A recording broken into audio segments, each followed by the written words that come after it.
मुझे शर्म आती है भारतीय जनता पार्टी पर। कितनी महिलाओं को सड़कों पर, सार्वजनिक स्थानों पर प्रदर्शन करके बलात्कार हुए, कितनी हत्याएं हुई, कितने घर जले और कितने लोग निर्वासित हुए। ये तादाद हजारों लाखों में।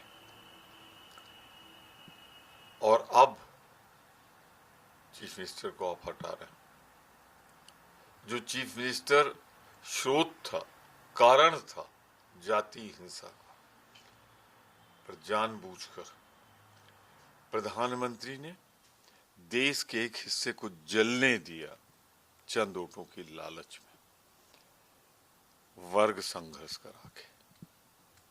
और वही रोक रहा था जो आदमी उसे हटाना चाहिए था, और आज उस मुख्यमंत्री को हटा रहे हैं। और आज तक भी प्रधानमंत्री अभी गए नहीं है, मणिपुर नहीं गए।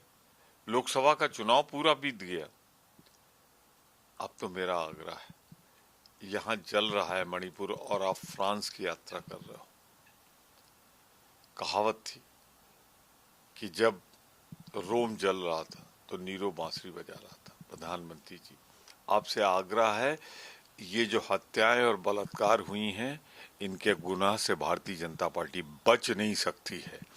आपको यात्रा करनी चाहिए, लोगों से अपील करनी चाहिए, और जो गलती हुई है उसके लिए क्षमा याचना करना चाहिए। दोनों वर्गों को मिलाइए।